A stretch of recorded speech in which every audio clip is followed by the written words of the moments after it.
So on Monday, October 28th, I got a message on Twitter from Braxton Hunter of Trinity Radio, and he was inviting me to debate Tim Stratton on the following debate resolution. It is impossible for an informed and consistent Christian to vote Harris Walls. I agreed to do this debate, which we did on October 31st, although it turned out it wasn't me versus Tim, but rather me versus Tim and his co-host Josh Klein. So a two-on-one debate. But I'm fine with that. And time-wise, I mean, they were more than generous to give me enough time to make my points. So we did that on Thursday. It was an informal debate, although Tim was honestly a little more prepared than I was. He had it seems like a written statement, and he had an argument, a syllogism that he presented as well.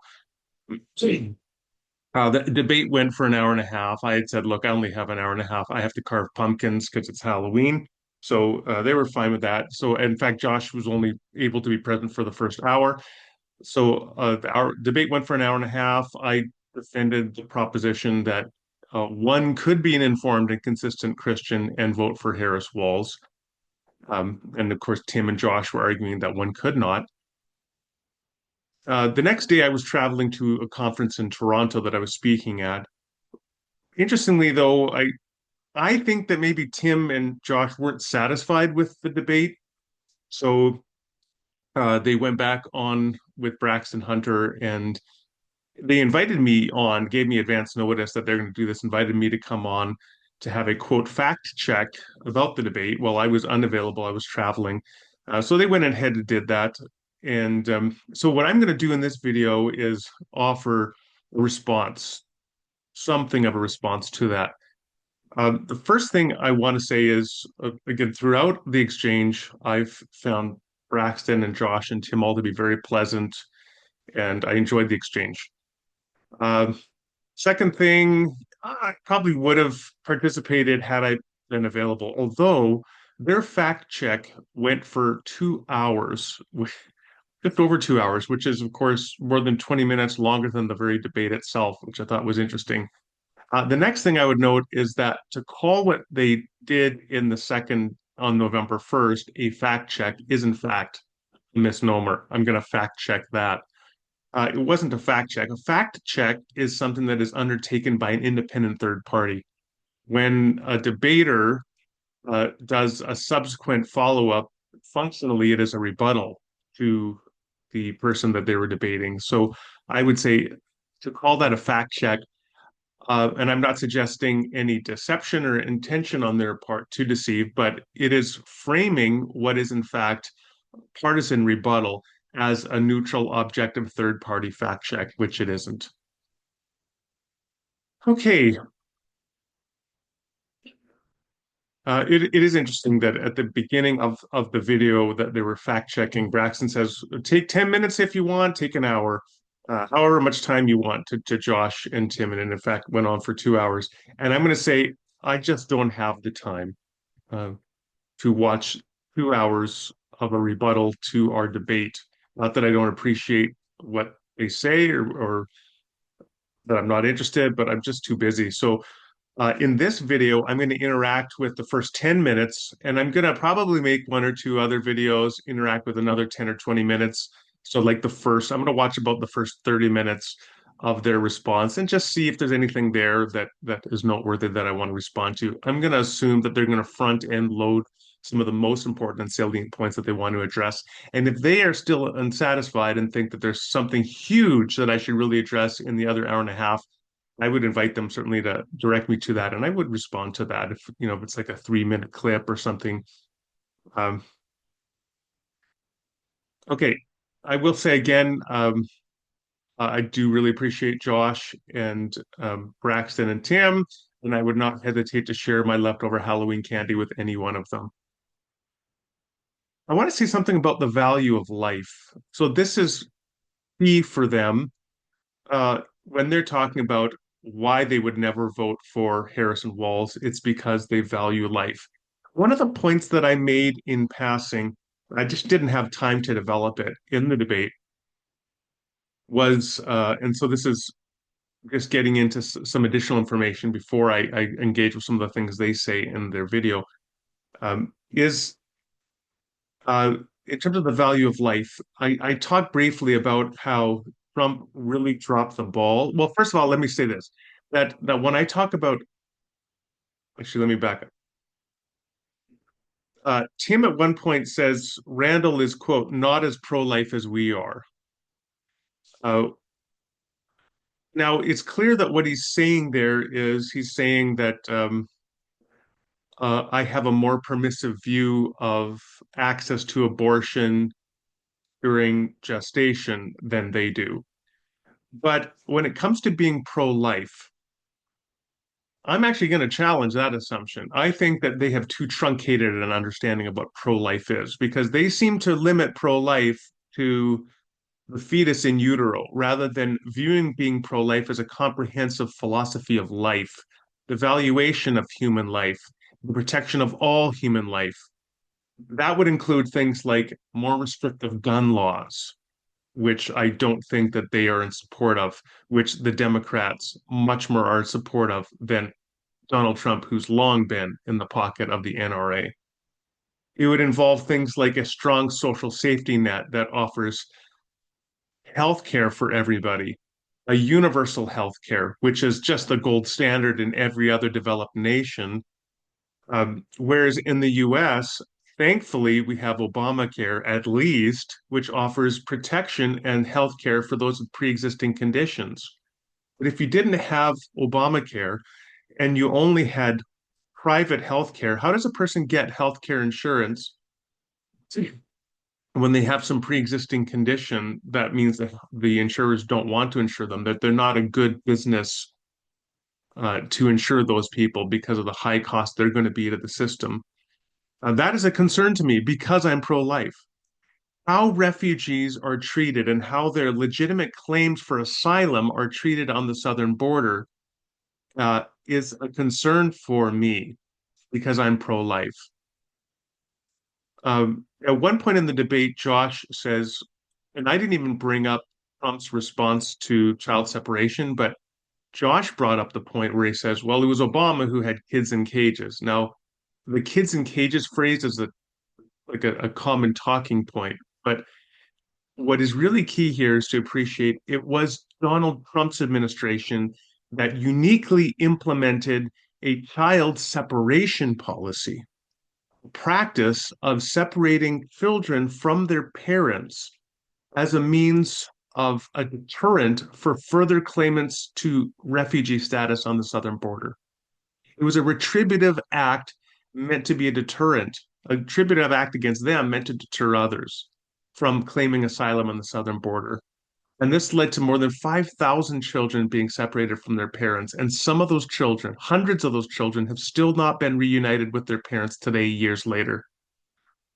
How do you begin to get your mind around the evil of this policy that separate children from their parents? If you are a parent, can you imagine being separated from your child? Some of those children were infants and they were separated from their parents by Trump's administration as a means to deter people from making legitimate under international law claims to refugee status.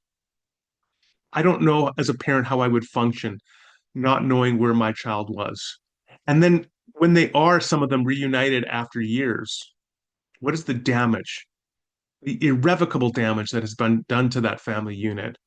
And you tell me you're pro-life, but you're okay with that policy.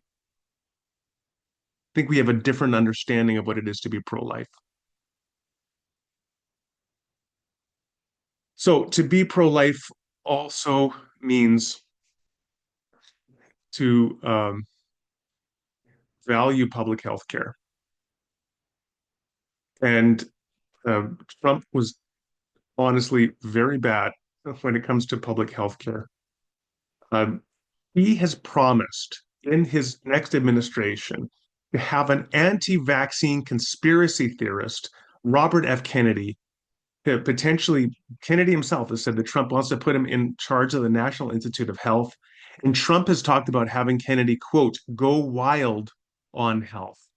An anti-vax conspiracy theorist.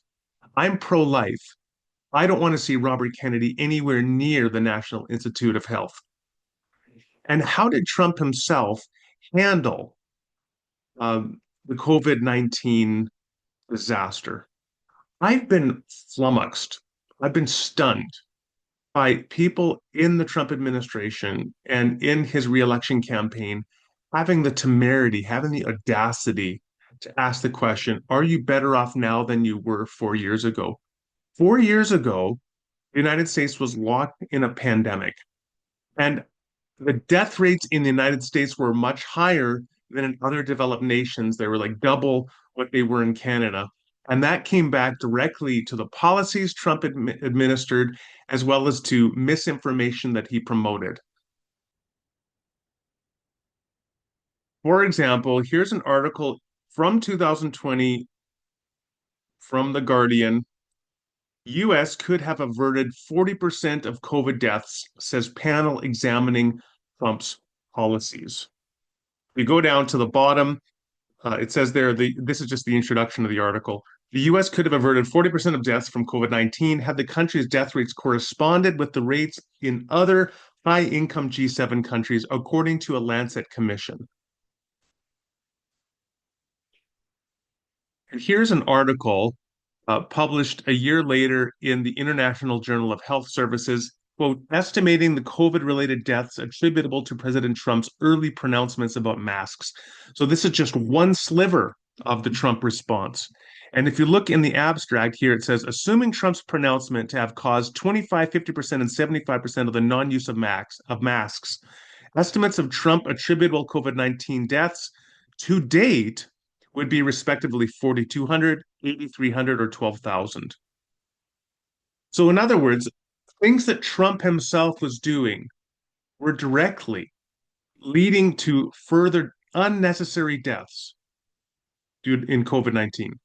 So, if you're pro-life, can you support a president who has horrendous record on public health? The other thing that I just touched on very briefly is Trump is a long-term conspiracy theorist when it comes to climate change, human-induced climate change, and responding to human-induced climate change, including reducing carbon uh, and taking necessary steps to promote alternative energy, renewable energy sources, etc. And I just threw out that the statistic that up to 2 billion people could be climate refugees by current estimates by the year 2100 if we do not change and reduce our levels of carbon.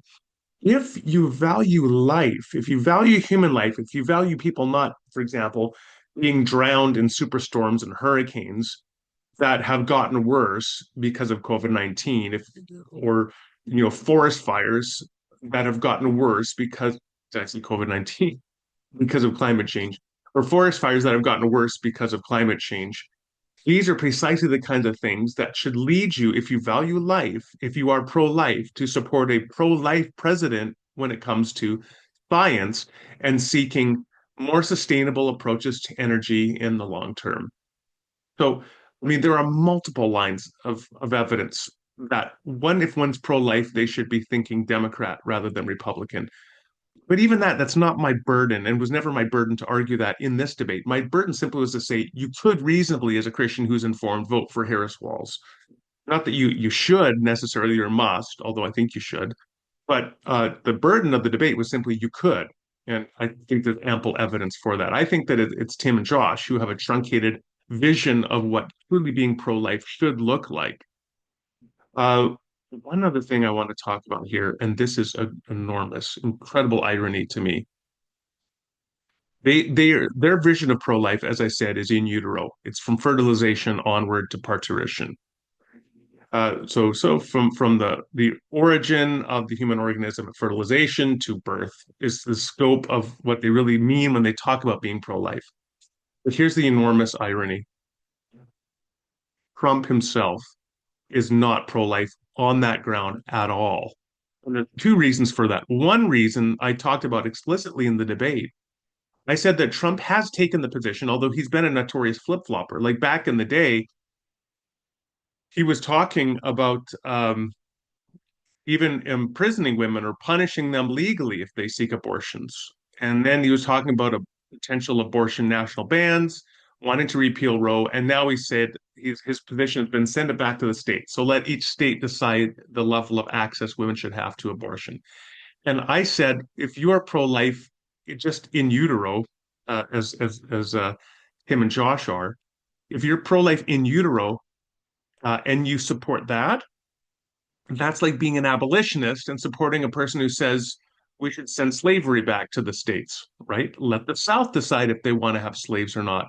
I'm an abolitionist. I support the South having being able to choose to have slaves. That's not what it is to be an abolitionist.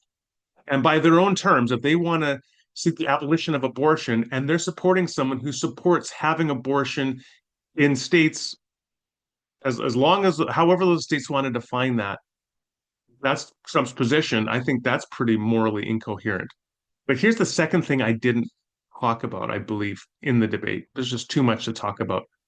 It's Trump's support for IVF, in vitro fertilization, because in vitro fertilization, the way that it functions, it requires the fertilization of multiple embryos and then the implantation typically of multiple embryos because only some of the embryos will survive. So what you then have to do is you have to, for the procedure to be effectual, you often will have to implant, let's say, 5 or 6 embryos or whatever, and then the hopes that one or two of them might quote unquote take right, and survive and develop. But if all 4 or 5 of them happen to survive and develop within the woman in utero, then you have to look at the prospect of selective abortion. So IVF, for that reason, is connected to selective abortion. And then also multiple embryos are fertilized and frozen and stored for later usage. And eventually those either have to be maintained in perpetuity or those have to be destroyed. This leads to this fact that Trump himself has defined himself, now bizarrely, admittedly, as both the father of IVF and the father of fertilization. He said that. What does he even mean, the father of IVF? I don't know. But what it certainly does mean is he's an advocate, a strong advocate for being pro IVF. Okay, now we have here Catholic News Agency, Wednesday, August 14th, 2024. Look at the headline. More human embryos destroyed through IVF than abortion every year. Read it again. More human embryos destroyed through IVF than abortion every year. Tim and Josh are arguing they're pro-life. The guy that they're voting for, and by pro-life, they mean, at the very least, fertilization to parturition, gestation of the fetus, or they are pro-life. From the moment life begins, they're pro-life. Yet the guy they're voting for says he is the greatest promoter, a father of IVF, which kills more of these very embryos that they purport to care about than abortion does. Yet they believe a Christian must vote for that guy. That is, to my mind, the degree of moral incoherence that resides within their position. All right, so that's all by way of I'm going to say additional material. Now I want to say a few things about their comments in the first few minutes of their fact check video. In the debate, or in the fact check, Tim said he wished that we had talked more about his argument, his formal argument that he presented at the beginning. So I want to address that a little bit now. So first of all, uh, the basis for his argument is a quote, long list of evils, which were allegedly established by Robert Gagnon, so a conservative Presbyterian theologian who I'm going to call an ideologue. And I think what I'm going to say of him being an ideologue is justified when we take a look at his long list of evils. But key is that Tim assumes this is all a correct, legitimate list.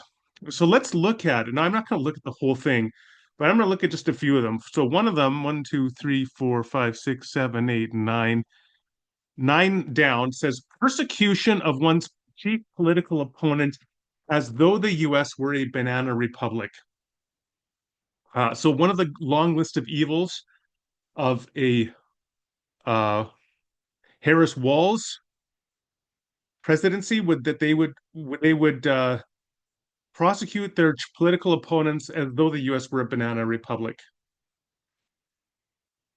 I assume what Gagnon is actually referring to there is the fact that there are cases, legal cases against Donald Trump that have been brought during the period of the Biden administration. So that he says the long list of evil here would be that Biden is persecuting Donald Trump, allegedly, and that Harris would continue that grand tradition in her own administration. I take it that's what the claim is. Um, that's insane. I mean, that is just such a ridiculous claim. So let me just pick up my dog. He's always trying to, he's always like scratching to be picked up. And he'll do that until I pick him up. So I picked him up now, and I can get back to my business. So as I said, that's insane. Like that's just ridiculous. In fact, it's gaslighting to an unbelievable degree. The only person who is threatening to prosecute their opponents, like the US is a banana republic, is Donald Trump, Mr. Gagnon.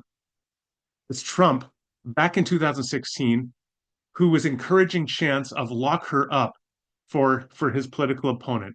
And Trump looked during his administration into jailing uh, Hillary Clinton and was unable to do so. There was no ground to do so. He wanted, it is Trump who has completely undermined any independence between the Department of Justice and the Office of the Presidency. Why did he get rid of Jeff Sessions? Because Jeff Sessions recused himself. And Trump was looking for a faithful acolyte that would carry out whatever he wanted. And then he went to William Barr.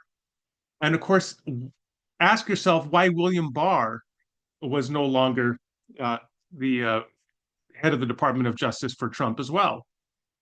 Sorry, my dog's licking my hand.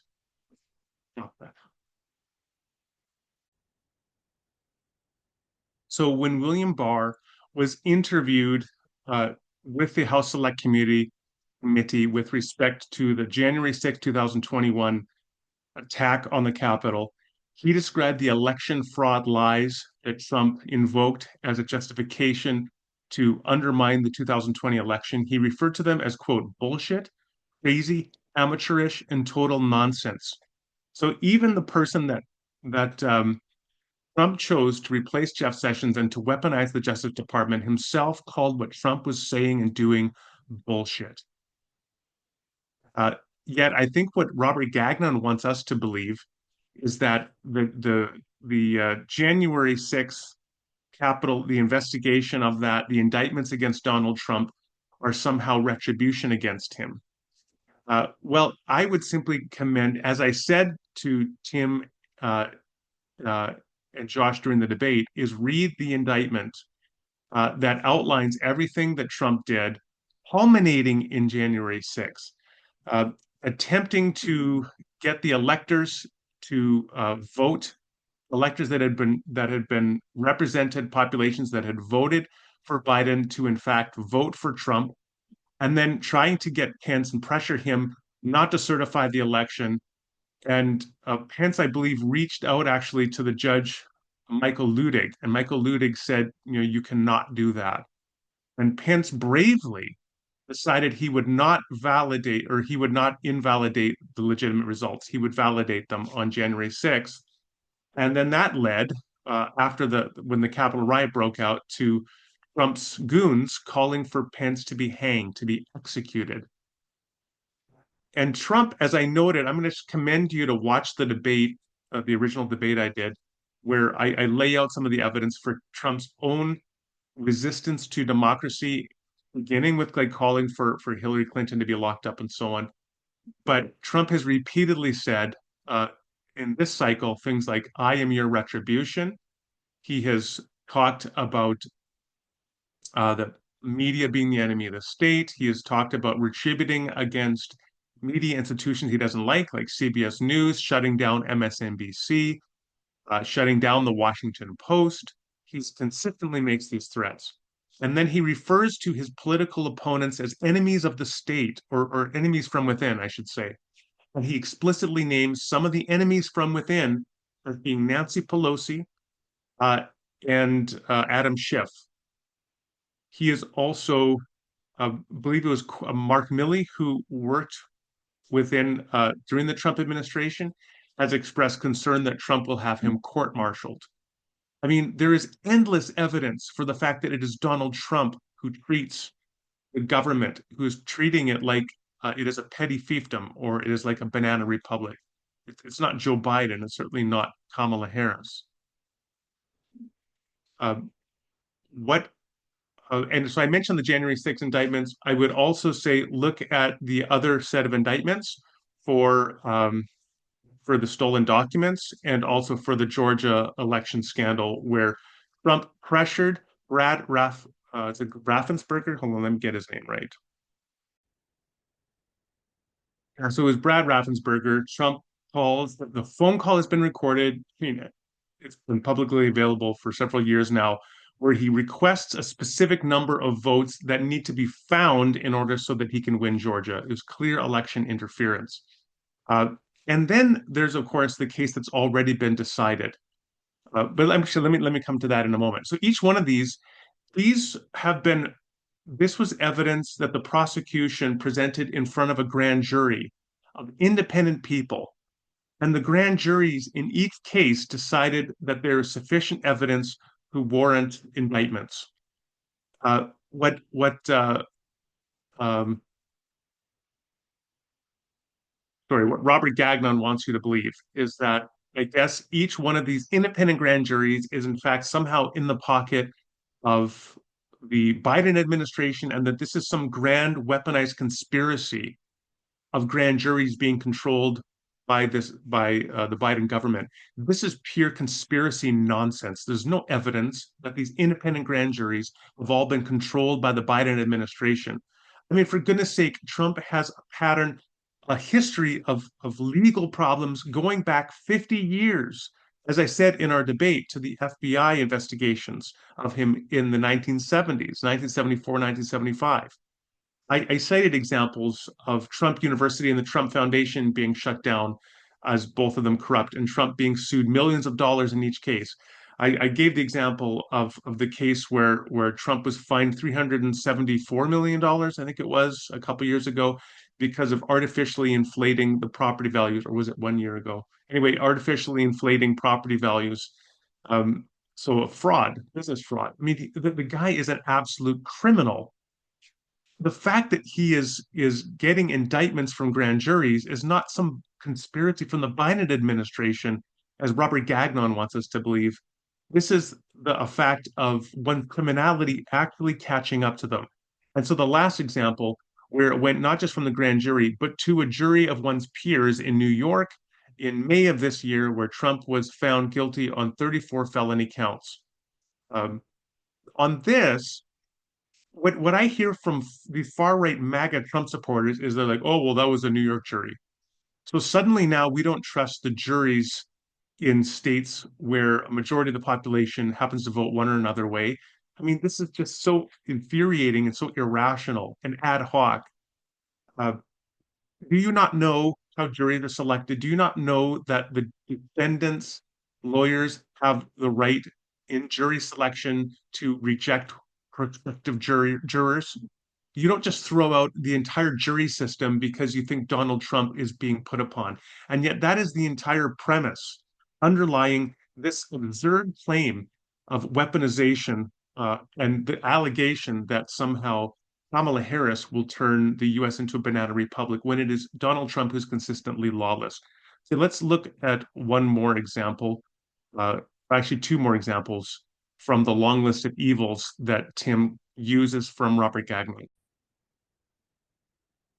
Okay, look to two up from the bottom. He has here, quote, massive election cheating through illegal immigration that threatens to result in a one-party state nationally after the model of California. This is crazy. What is he even talking about? There's no evidence, first of all, for massive election cheating, let alone that somehow it comes through illegal immigration. This is like to the right of Newsmax. I think maybe what Gagnon is talking about here is the great replacement theory, which is this racist trope, this idea that's been promoted by Tucker Carlson. And I mean, it's an overtly white supremacist conspiracy theory that says Democrats are trying to bring in non-Caucasian immigrants into the country to take over the country and to vote Democrat. And so we need to oppose whites being replaced as the majority status, ethnicity, or race within the United States. I think that's maybe what he's talking about when he refers to massive election cheating. That is insane. Okay. And the fact that Tim is citing that as evidence that Kamala Harris is somehow a great evil, I don't have words for this. And then the last one he says here, higher inflation and national debt through expansion of the social welfare state. So suddenly we're now concerned about national debt. Okay, I'm going to throw up a headline here and talk about it. Just give me a second.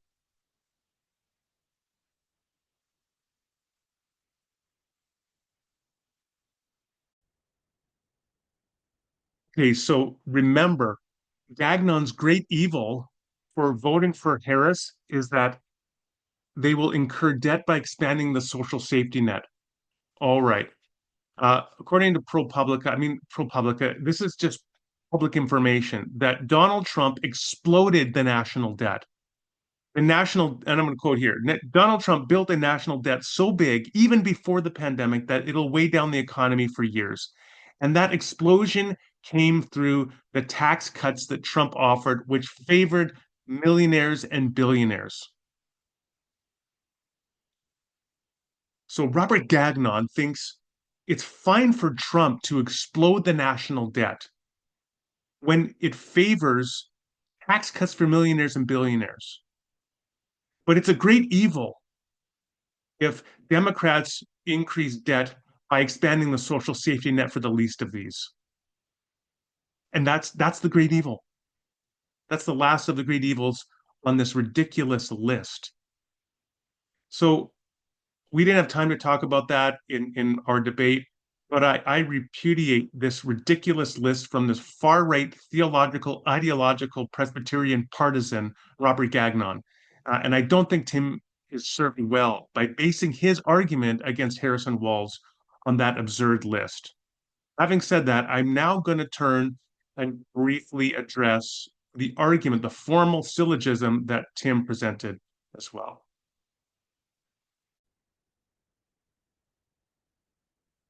Okay, here's the argument that Tim presented, which he wished we had addressed. One, Christians are commanded to suppress evil, defend the oppressed, and love neighbors.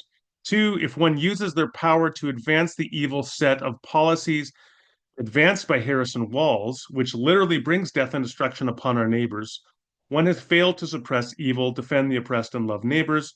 Therefore, if a Christian uses their power to advance the extremely evil set of policies advanced by Harrison Walls, the Christian has failed to suppress evil, defend the oppressed, and love their neighbors.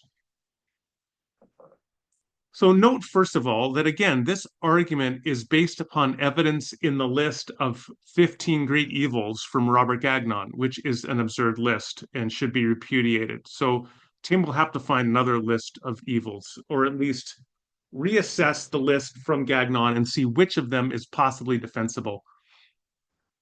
But here's the other thing, one other huge problem with this before we go further. The other huge problem is you can't, and I said this in the debate, you can't just have a confirmation bias. Let's all look at what we think to be the evils of Harrison Walls. You have to look at what are the evils of Trump Vance. And I don't see any engagement of that. And then what you would do is you have to weigh them, right? And say which of these evils are greater. And I didn't see any serious engagement with that. Now let's go back to the argument itself. Seems to me that this is actually an enthymeme. Now, an enthymeme is an argument in which one or more of the premises are missing. So, for example, it says Christians are commanded to suppress evil, defend the oppressed, and love neighbors. Then you should have a premise like this. Voting for a politician who advances an evil set of policies constitutes failure to suppress evil, defend the oppressed, and love neighbors. You need some other premise, and then you can say voting for Harrison Walls fails to blah, blah, blah, therefore. So I think that there's a premise two is actually conflating two premises, or maybe there's something embedded in there and which makes it an enthymeme. So I'm going to just say that I would submit here's a different way of putting the argument. One, Christians are commanded to suppress evil, defend the oppressed, and love neighbors. Two, voting for Harrison Walls contradicts the command to suppress evil, defend the oppressed, and love neighbors. Three, therefore, Christians ought not to vote for Harrison Walls. I mean, something like that. Pardon me, the conclusion doesn't have a period, but from that, I think this is a tidier articulation of what Tim is broadly wanting to convey. And I mean, the bottom line is, I think first of all, the list that he provides from Gagnon is mostly baloney. And second, where there are legitimate points that he makes in there, you then also have to do a similar list for Trump, and then make an assessment of which one of these is the lesser evil. Because as Christians voting in a broken world, you vote pragmatically. That's not necessarily a utilitarian calculation. You could articulate it through virtue theory of ethics or something else, but you do have to make pragmatic decisions. I said in the debate, I quoted from Biden saying, don't compare me to the Almighty, compare me to the alternative. And we should. We should always do that. When we vote, you compare, you don't compare the candidate from the other party to a perfect standard. You rather compare each to the other and then see which one is better and worse. So I was just utterly unpersuaded there by the argument itself. I do have positive things to say, and I'm going to make a second video, and I want to begin in the second video by some things that Josh says, which is just at like the 9-minute mark into their video talking about abortion. You know what? Let me just throw that in here. This video's already gone long. I'll make it a little longer. I'll end on a positive note. Okay. So let's watch a clip from their video debate actually, and I'll comment on that and then conclude. Okay, we're joining the fact check, quote unquote. I think it's just, again, let's call this a rebuttal. We're joining at 9 minutes, and Tim has made some opening comments. Now, I'm not interacting with any of his opening comments, not because I think they're lacking value, but I instead devoted my time to speaking critically about his argument and Gagnon. But now I want to just interact with Josh's comments here, and I think for the most part, want to say some favorable things about them. So let's watch a clip there, and then I'll comment. Yeah, I share a lot of those similar thoughts. I'm going to be a little bit more charitable. I don't think Randall said that Harris only wants abortion in the first trimester. I think he simply said that Harris wants to reinstitute Roe, which made abortion legal in the first trimester and illegal in the second, third trimester, except for some mitigating circumstances and cases. Roe was expanded far beyond that throughout its tenure. There were people that were having late-term abortions. Partial birth abortions have been federally illegal for a long time, but Roe has been expanded. So one of the things I wanted to kind of push back on that is that according to the ACLU, Harris has promised, if elected president, that she would protect and expand reproductive freedom. She wants to not only federalize abortion, but expand the rights, the quote unquote rights that Roe gives. So she has not only said that she only wants abortion in the first trimester. She's not even only said that she would only institute Roe as the federal law of the land. She has said that she wants to expand access to abortion care beyond that, which I don't know what that means. And so I can only go with what her running mate, some of the laws that he's had in his state as governor. I can only go with the fact that she has refused to. Sorry, that was a abrupt cutoff. But so Josh is making a point here. He's saying that Kamala Harris wants to expand because I think he said the ACLU said this, so it must mean it's true that she wants to expand beyond Roe.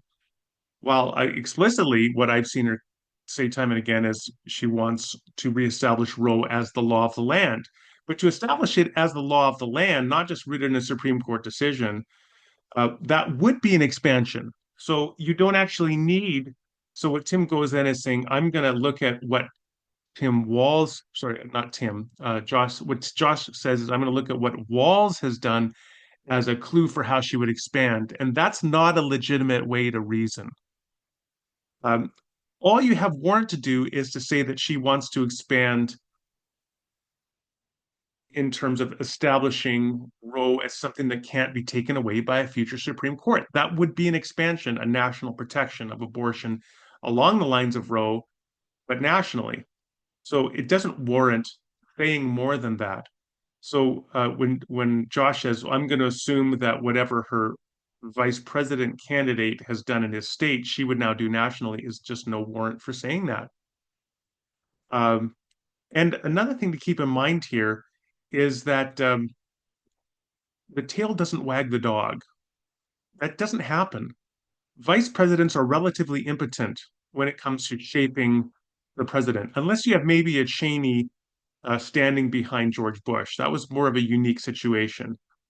But for the most part, I mean, it was not Biden. It was during Obama's administration. It was Obama. It was certainly not Pence. It was Trump who was deciding what's going on. And it has not been Kamala Harris. It's been Biden. This is his administration. And when Kamala Harris becomes president, should she become president, it's not going to be Tim Walz deciding what abortion policy is. So this is just a red herring. Having said that, I said that there were things I was going to agree with. So I do want to come back now to the last bit of what Josh says and say something that I agree with and I'm sympathetic to.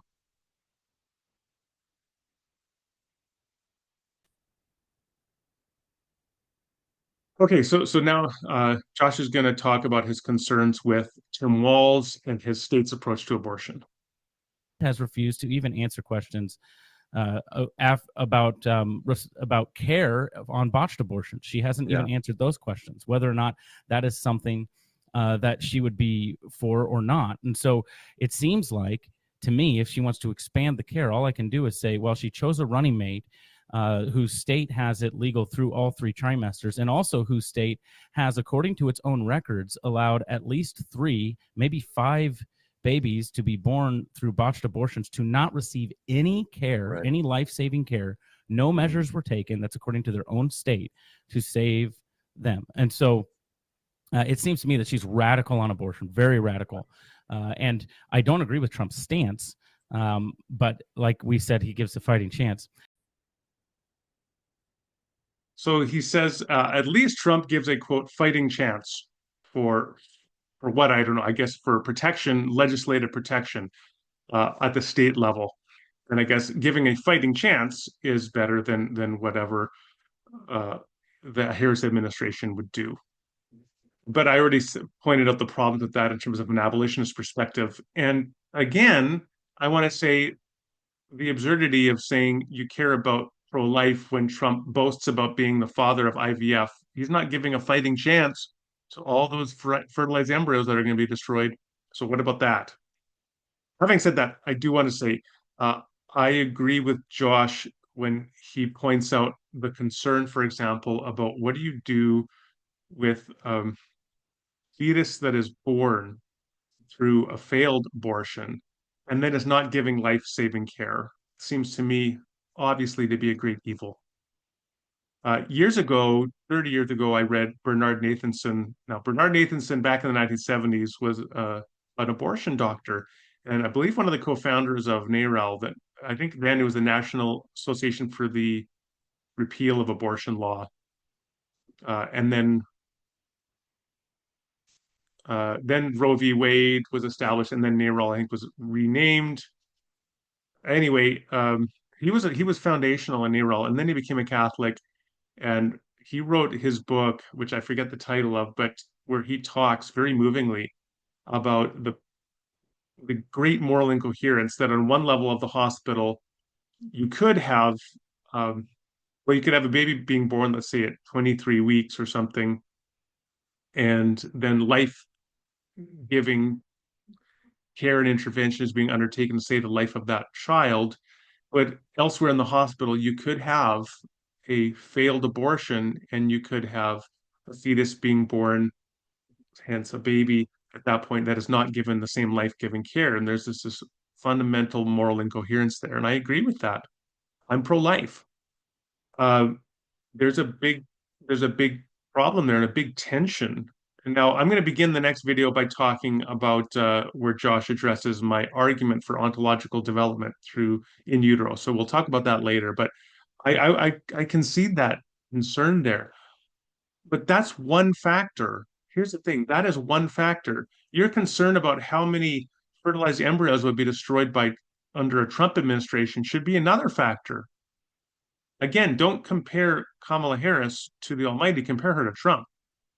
Uh, you're concerned about the treatment of children, the poor, refugees, the climate, public health, all of these issues, all of them you have to take and consider. If you are truly pro-life and if you want to think Christianly, you have to consider all of these.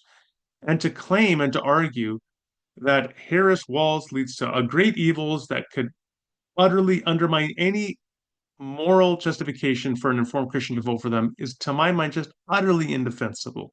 So I remain very much unpersuaded by that position. All right, so that's gone way longer than I thought it would.